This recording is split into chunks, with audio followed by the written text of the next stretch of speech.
রাজস্থানের ছোট্ট একটা গ্রাম, যেখানে মেয়েদেরকে ভোগের বস্তু এবং বাচ্চা উৎপাদন করার মেশিন হিসেবে গণ্য করা হয়। ঘরের চার দেয়ালের মধ্যে বন্দী থাকতে হয়, বাইরে কোথাও যাওয়ার কোনো সুযোগ নেই। আর তাদের উপর চলতে থাকে পুরুষদের নারকীয় অত্যাচার। তাই অত্যাচার থেকে বাঁচার জন্য গ্রামের 4 বীরাঙ্গনা নারী লড়তে শুরু করে। এই প্রথা ভেঙে একটা নতুন দিগন্তের সূচনা করে। তাহলে চলুন বন্ধুরা, দেখে নেওয়া যাক এই 4 নারী কিভাবে রাজস্থানের সকল মহিলাদের ভাগ্য বদলে দিয়েছিল। গল্পের শুরুটা হয় গুজরাট আর রাজস্থানের সীমান্তের একটি মরুভূমির ছোট্ট গ্রাম থেকে।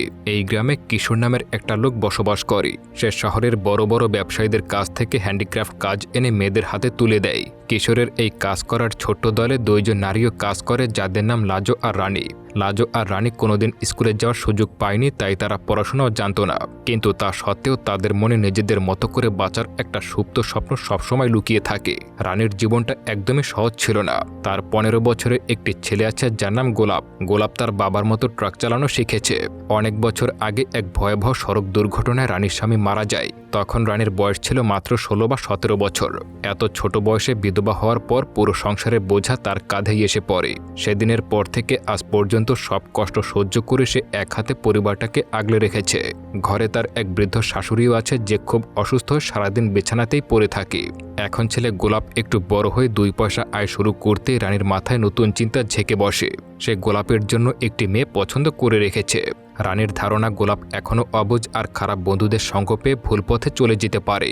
তবে তার বিয়ে হয়ে গেলে ঘাড়ে দায়িত্ব আসবে, আর তখন হয়তো সে বন্ধুদের সাথে অকারণে ঘুরে বেড়ানো বন্ধ করবে। রানী তার বান্ধবীদের সঙ্গে নিয়ে পাশের গ্রামে যায়, যাতে গোলাপের বিয়েটা একদম পাকা করে আসতে পারে। পুরো রাস্তায় গোলাপ ফোন করে শুধু একটাই জিনিস জানতে চায়, মেয়েটি দেখতে কেমন। মেয়েটির নাম জানকী, বয়স মাত্র 14 বছর।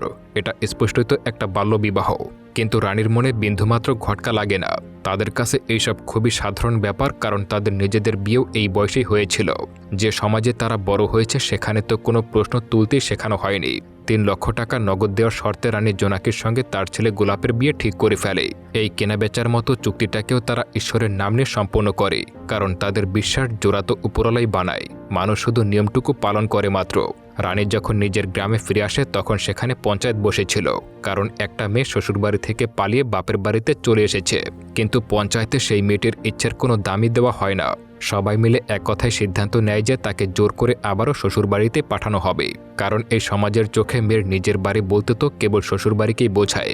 সেখানে মেয়েটির সাথে যেমনই ব্যবহার করা হোক না কেন, সে যত অপমান আর অত্যাচার সহ্য করুক না কেন, এসবকে সংসারের ভেতরের কথা বলে চেপে দেওয়া হয়। মেয়েটির বাবা মা সব জেনেও তাকে আবারও সেই নরকে পাঠিয়ে দেয়। সমাজের বদনামের ভয় আর লোকলজ্জার দোহাই দিয়ে তারা নিজের মেয়ের জীবনটাকে তুচ্ছ করে তোলে। শ্বশুরবাড়ি ফিরে গিয়ে মেয়েটি কেমন থাকবে কিংবা সে নিজেকে শেষ করে দেবে কিনা তা নিয়ে বাবা মায়ের কোনো চিন্তাই থাকে না। এই সমাজে একজন নারীর কষ্টের চেয়ে তার চুপ থাকাটাই সবথেকে বেশি জরুরি। আমরা দেখতে পাই কিশোর একসময় শহরে থাকত, আর তখন উত্তর ভারতের এক শিক্ষিত মেয়েকে বিয়ে করেছিল। গত বছর গঙ্গা নামে সেই মেয়েটি নিজের গলায় দড়ি দিয়ে আত্মহত্যা করেছে। কিশোরের স্ত্রী সবাইকে বোঝাতে চায় সময় বদলেছে, আমাদেরও বদলানো উচিত, না হলে আমরা পিছিয়ে পড়ব। কিন্তু গ্রামের পঞ্চায়েতের লোক তাকে থামিয়ে দিয়ে বলে, কিশোর, পঞ্চায়েতের বিষয়ে মাথা ঘামাস না। তোরা আগে সমাজের অনেক সম্মান নষ্ট করেছিস, বাইরে থেকে মেয়ে এনে মোটর বাইকে করে ঘুরে বেড়াস। কিশোরের বউ স্পষ্ট জানিয়ে দেয়, আমি মণিপুরের মেয়ে। তখন পঞ্চায়েত বলে, বেশি পড়াশোনার ভাব আমাকে দেখাতে এসো না। কিন্তু তার এই পছন্দ করে বিয়ে করাটা গ্রামের সবার চোখে চরম বেয়াদবি ছিল। পরিবারের সম্মানের নামে অবশেষে সেই পালিয়ে আসা মেয়েটিকে জোর করে ফেরত পাঠানো হয়। যাওয়ার সময় মেয়েটির চোখে শুধু কান্না ছিল না, ছিল নিজের স্বজন আর স্বামীর কাছ থেকে পাওয়া চরম বিশ্বাসঘাতকতার গভীর যন্ত্রণা, যা ভাষায় প্রকাশ করা যায় না। সময় বয়ে যায়। এরপর গ্রামে এক নাচের দল এসে আস্তানা গড়ে। তারা এখানে অনেক দিন থাকবে। এই দলের মূল আকর্ষণ হলো বিজলি। সে মঞ্চে উঠলেই পুরো গ্রাম তাকে এক ঝলক দেখার জন্য পাগল হয়ে যায়। তার প্রতিটা নাচে মানুষের বুক কেঁপে ওঠে। কিন্তু খুব কম মানুষই জানে এই বিজলি আসলে রানীর এককালের বান্ধবী ছিল। তাদের বন্ধুত্ব শুরু হয়েছিল তখন যখন তাদের 2 জনের বয়স ছিল 14 থেকে 15 বছর। রানীর মনে পড়ে তার স্বামী প্রায় সময় বিজলির কাছে যেত। এক রাতে বিজলি নিজে মাতাল অবস্থায় রানীর বাড়িতে পৌঁছে দিতে এসেছিল। তখন রানী এতটাই সহজ সরল ছিল যে বিজলিকে খুব ভালো মানুষ ভেবেছিল। সে তাকে পরম আদরে খেতে দিয়েছিল আর সারা রাত গল্প করেছিল। সে বুঝতে পারেনি তার স্বামী বিজলির মধ্যে কি সম্পর্ক ছিল। রানীর স্বামী মারা যাওয়ার পরও বিজলির আসা যাওয়া থামেনি। প্রতি বছর কোনো না কোনো উসিলায় সে রানীর সঙ্গে দেখা করতে আসত। সময়ের সাথে সাথে সতীন মার্কা সেই সম্পর্কটা গভীর বন্ধুত্বের রূপ নেয়। নাচের দল গ্রামে থাকায় রানী আর লাজো বিজলির তাঁবুতে তার সঙ্গে দেখা করতে যায়। সেখানে বিজলি তাদের মনের এমন কিছু গোপন কথা বলে যা সে সবার সামনে লুকিয়ে রাখে। সে বলে, জানিস, ওখানে একটা লোকের সঙ্গে দেখা হয়েছিল। সে আমাকে স্বপ্ন দেখাতে শিখিয়েছিল, সারা রাত যেন চাঁদের দেশে ভাসিয়ে রেখেছে। তার সেই সম্পর্ক এখনও আমার শরীরে লেগে আছে। বিজলির তাঁবু থেকে ফেরার সময় সন্ধ্যা নেমে আসে। ঠিক তখনই রানীর ফোনে একটা কল আসে। এটা ছিল একটা ভুল নম্বর।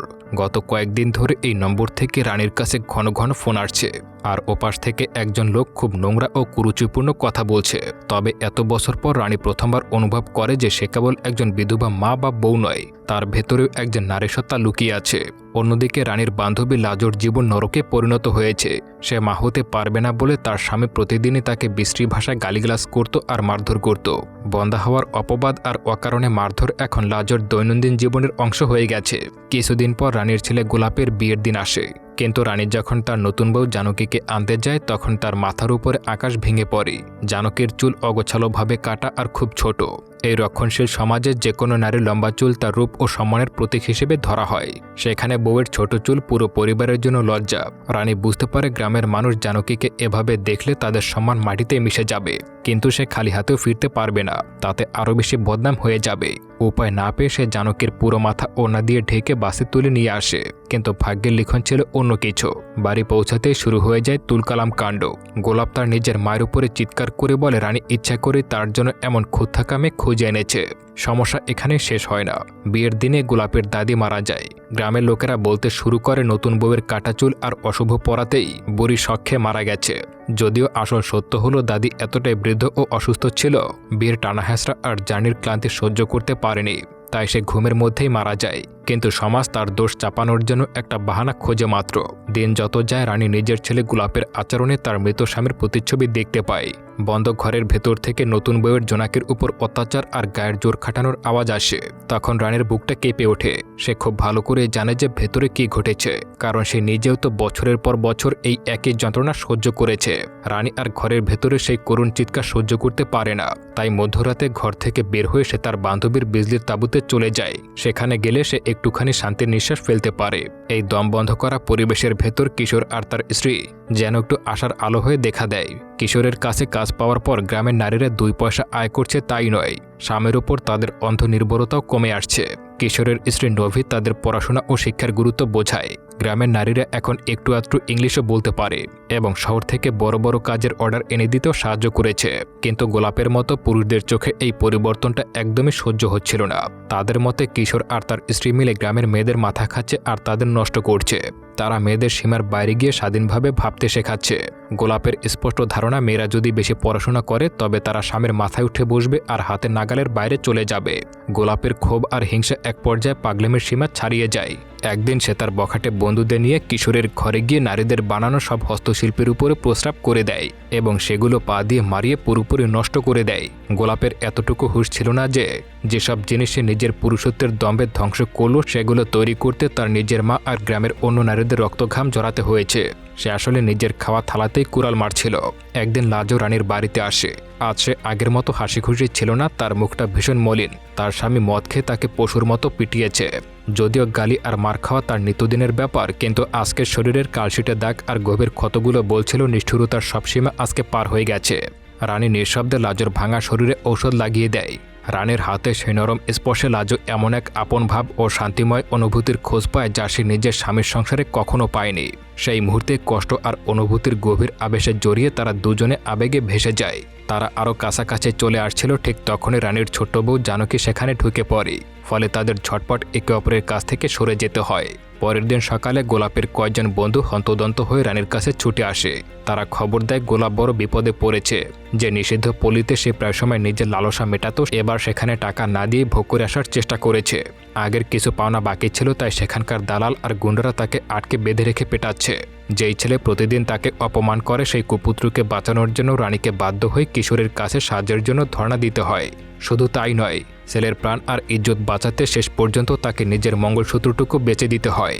অন্যদিকে ঘরের বাইরে এক নিঃশব্দ প্রেমের গল্প বনে উঠেছিল। একটা ছেলে প্রতিদিন দূরের গ্রাম থেকে কষ্ট করে সাইকেল চালিয়ে আসে। সে ঘরে ঢোকে না, শুধু দূর থেকে একবার জানকীকে দেখে আবার নীরবে ফিরে যায়। মাঝে মাঝে সে লুকিয়ে জানকীর জন্য পড়ার বইও রেখে যায়। আসলে এই ছেলেটি স্কুলে জানকীর সহপাঠী ছিল।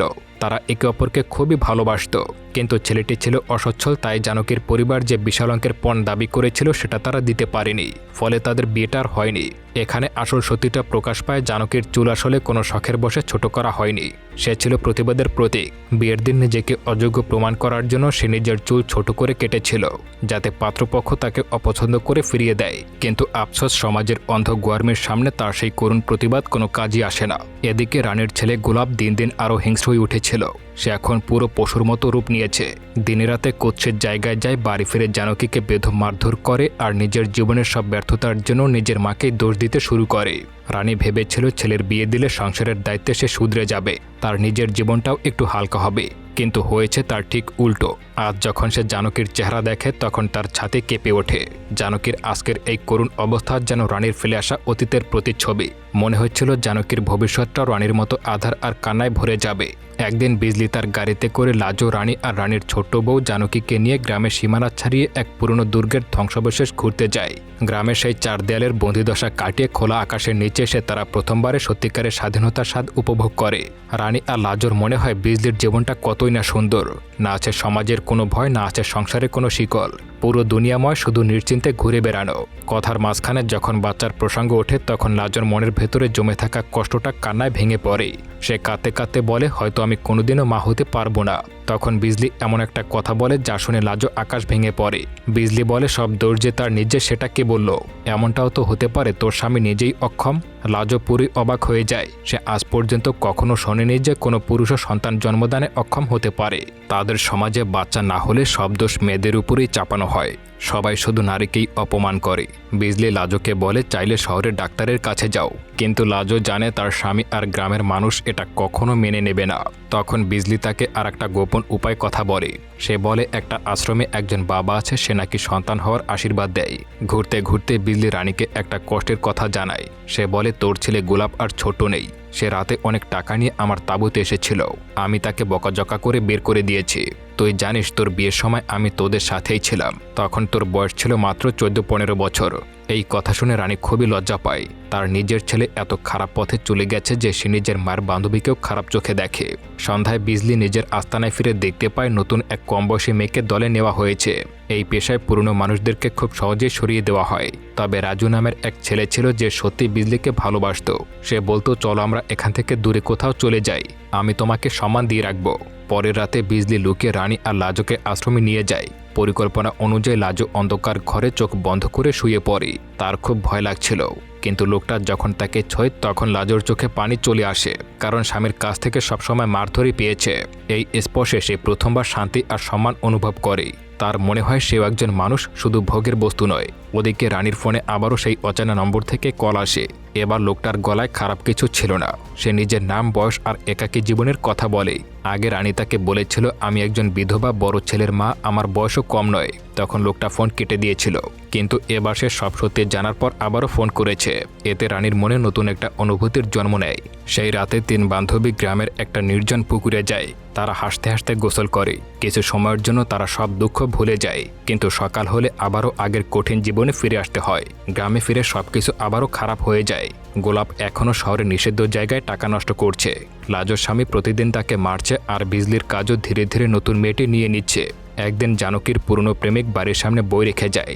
রানী সেটা দেখে ফেলে। ছেলেটি ভয় পেয়ে পালিয়ে যায়, কিন্তু রানী দেখতে পায় জানকী দৌড়ে বইগুলো বুকে জড়িয়ে ধরে। কিছুদিন পর ছেলেটি সাহস করে সরাসরি বাড়িতে চলে আসে। সে জানকীকে নিয়ে পালিয়ে যেতে চায়। সে বলে শহরে তার ভালো চাকরি হয়েছে আর সে জানকীকে নিয়ে নতুন জীবন শুরু করতে চায়, কিন্তু রানী মাঝখানে এসে দাঁড়ায়। এদিকে লাজোর জীবনে বড় সুখবর আসে। 1 মাস ধরে তার বমি বমি ভাব হচ্ছে। সে বুঝতে পারে সে মা হতে চলেছে। গোপন আশ্রমে যাওয়ার পর এই খবর তাকে নতুন আশা দেয়, কিন্তু 2 মাস কেটে গেলেও সে স্বামীকে কিছুই বলতে পারে না। ভয় আর চিন্তায় সে চুপ করেছিল। একদিন সাহস করে বলতে চাইলে তার স্বামী রেগে গিয়ে খাবারের থালা ছুঁড়ে ফেলে তাকে ধাক্কা দিয়ে বেরিয়ে যায়। তাই সুখের খবরটা তার মুখেই আটকে থাকে। ওদিকে রানীর ঋণ বাড়তেই থাকে। গোলাপের জন্য সে যে 30,000 টাকা ধার নিয়েছিল, 3 মাস ধরে কোনো কিস্তি দিতে পারেনি। সুদের টাকা এত বেড়ে গেছে যে সে দিশেহারা হয়ে পড়ে। অন্যদিকে বিজলি ভেবেছিল রাজু তাকে সত্যিই ভালোবাসে। রাজু বলেছিল, চলো দিল্লি চলে যাই, সেখানে নতুন জীবন শুরু করব। রাতে তারা বাস স্ট্যান্ডে দেখা করে। রাজু তাকে অনেক স্বপ্ন দেখায়, কিন্তু কিছুক্ষণ পর বিজলি বুঝতে পারে পারে রাজুর উদ্দেশ্য ভালো নয়। সে তাকে স্ত্রী হিসেবে নয়, দিল্লিতে নিয়ে গিয়ে নিজের কাজের বুয়া বানাতে চায়। বিজলির সব স্বপ্ন ভেঙে যায়। সে বুঝতে পারে এই জীবন থেকে বের হওয়া এত সহজ নয়। এরই মধ্যে নবরাত্রির উৎসব শুরু হয়, কিন্তু রানীর ঘরে নতুন সমস্যা দেখা দেয়। সে দেখতে পায় তার ট্রাঙ্কে রাখা সঞ্চয় টাকাগুলো নেই। রানীর সন্দেহ যায় জানকীর দিকে।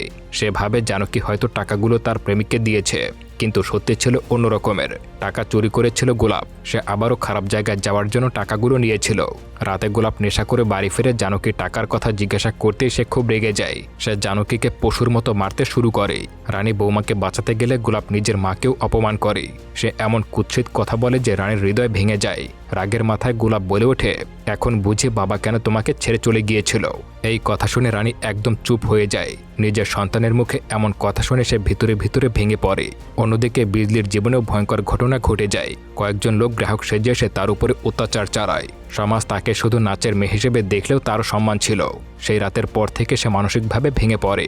এইসব ঘটনার পর রানী একটা কঠিন সিদ্ধান্ত নেয়। সে বুঝতে পারে জানকীকে এই বাড়িতে রাখলে তার জীবনটাও নষ্ট হয়ে যাবে। তাই সে নিজের শেষ সম্বলটুকু বিক্রি করে দেয়। বাড়ি আর জমি বিক্রি করে ঋণ শোধ করে। হাতে যে সামান্য টাকা থাকে তা নিয়ে সে জানকীর ভালোবাসার মানুষের কাছে যায়। রানী শান্ত গলায় বলে, ওকে পড়াশোনা করতে দিও, ভালোমতো খেয়াল রাখবে। যদি কখনো ওর সঙ্গে অন্যায় করো তাহলে আমি তোমাকে ক্ষমা করব না। তারপর সে একটা মোবাইল ফোন এগিয়ে দিয়ে বলে, কোনো দরকার হলে আমাকে অবশ্যই ফোন করবে। বিদায়ের মুহূর্তে জানকীর চোখ ভিজে যায়। সে বলে, মা, আপনাকে খুব মনে পড়বে। রানী হাসি মুখে উত্তর দেয়, একদিন তোমাদের নতুন সংসারে আমি অতিথি হয়ে আসব। তোমরা শুধু ভালো থেকো। অবশেষে জানকী নিজের ভালোবাসার মানুষের সঙ্গে নতুন জীবনের পথে পা বাড়ায়। নিজের সবকিছু হারিয়ে রানী অন্তত তার পুত্রবধূকে স্বাধীনভাবে বাঁচার সুযোগ করে দিয়েছে। সেদিন ছিল রাবণ দহনের উৎসব। বাইরে উৎসবের প্রস্তুতি চলছিল, কিন্তু অন্যদিকে লাজু নিজের জীবনের সবচেয়ে বড় সিদ্ধান্ত নিয়ে ফেলেছিল। সে আর ভয়কে বুকে নিয়ে বাঁচতে রাজি ছিল না। তার স্বামী রেগে বলে, এই সন্তানের দায় আমার ঘাড়ে চাপিও না। এটা আমার সন্তান হতেই পারে না। লাজু দৃঢ় কণ্ঠে জবাব দেয়, আজ না হয় এই সন্তানকে নিজের বলে মেনে নিলে, কিন্তু কোনোদিনও তুমি সত্যিকারের জীবনসঙ্গী হতে পারোনি। সম্মান দাওনি, ভালোবাসা দাওনি। ঠিক সেই সময় রানী সেখানে পৌঁছে যায়। পরিস্থিতির গুরুত্ব বুঝে লাজু আর রানী দ্রুত বিজলির কাছে ছুটে যায়। তাদের মুখের অবস্থা দেখে বিজলি সব বুঝে যায়। সে কোনো প্রশ্ন না করে নিজের গাড়ি নিয়ে বেরিয়ে আসে। এরপর তিনজন একসঙ্গে সেই গ্রাম ছেড়ে অজানা গন্তব্যের উদ্দেশ্যে রওনা দেয়। আর পেছনে ফেলে যায় অন্যায়, অপমান আর ভয়ভীতির এক বিরাট সমাজ। অনেক দূরে এসে তারা একটা চার রাস্তার মোড়ে দাঁড়ায়। সামনে অসংখ্য পথ, কিন্তু কোন পথ তাদের ভবিষ্যতের দিকে নিয়ে যাবে তা তার জানা নেই। তবুও তাদের বিশ্বাস অটুট। সাহস, পরিশ্রম আর আত্মবিশ্বাস থাকলে পৃথিবীর যে কোনো প্রান্তেই নতুন করে জীবন গড়ে তোলা সম্ভব। আর এভাবেই এক নতুন আশার মধ্য দিয়ে গল্পটা এখানেই শেষ হয়ে যায়। তবে বন্ধুরা, তারা যখন বেরিয়ে যাচ্ছিল তখন লাজুর স্বামী পুড়ে মারা যাচ্ছিল, আর তারা কেউ তাকে সাহায্য করতে এগিয়েও আসলো না। আপনার কি মনে হয় তাদের এই সিদ্ধান্তটা সঠিক ছিল নাকি ভুল ছিল? তা অবশ্যই কমেন্ট করে জানিয়ে দিন।